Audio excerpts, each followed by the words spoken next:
Israel says it's killed a top Hezbollah commander in a fresh wave of airstrikes that Lebanese officials say have left more than 560 people dead and almost 2,000 injured.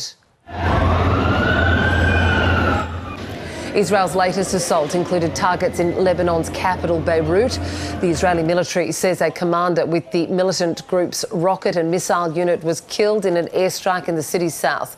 Local health officials say 6 people died after an apartment building was struck. Funerals have been taking place for some of the victims. Many are civilians, including women and children who were at home when they were bombed. One man lost his 7-year-old daughter.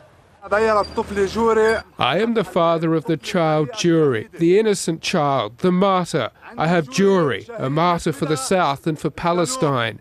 We will not fall, even if they kill us, dismember us and destroy us. Tens of thousands of people continue to flee towns, cities and villages across southern Lebanon. Many are trying to make it to the safety of schools, which are acting as shelters. People left their villages, left their homes. No word can explain this situation. What do you expect of people leaving their villages, their homes, and here at schools? What do you expect?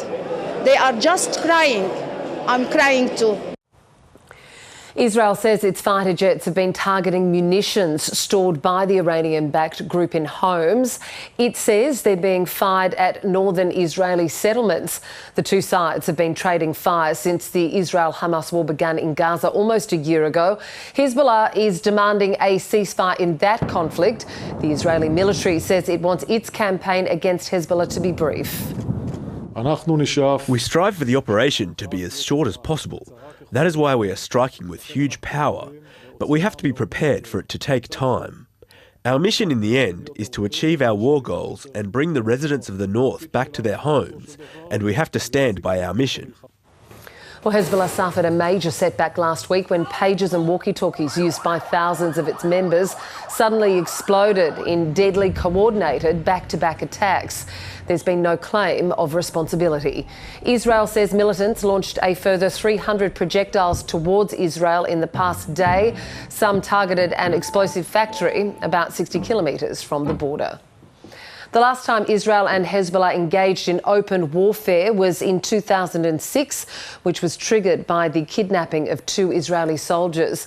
Israel responded with a heavy bombing campaign and ground invasion in southern Lebanon. The fighting killed hundreds of Hezbollah fighters and about 1,100 Lebanese civilians. The relentless attacks left a large section of the country's south and parts of Beirut in ruins. More than 120 Israeli troops died in the conflict and hundreds were injured before a United Nations brokered truce brought an end to the month-long war. The head of the UN fears another major conflict is on the horizon. We should all be alarmed by the escalation. Lebanon is at the brink. The people of Lebanon, the people of Israel, and the people of the world cannot afford Lebanon to become another Gaza.